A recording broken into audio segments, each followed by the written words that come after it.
Want to switch between 4G, 5G, 3G, or 2G on your Xiaomi phone? It's easy to change your network mode. I'll guide you through each step so you can get the best network performance. Let's begin. Open the Settings app on your Xiaomi phone. Tap on Mobile Networks. Now select the SIM card you want to change the network mode for, SIM 1 or SIM 2. Find and tap on Preferred Network Type.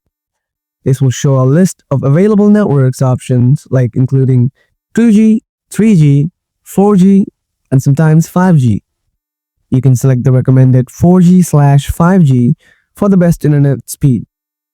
If you're in an area with poor 5G coverage, you can select 4G or 3G for more stable service. For slower speeds or saving battery, you can choose 2G, or you can also select LTE, which is the same as 4G. That's it. Now you know how to switch the network from 5G to 4G or 3G on your Xiaomi phone. If this video was helpful, don't forget to like and subscribe for more easy phone tips. Thanks for watching, and I'll catch you in the next video.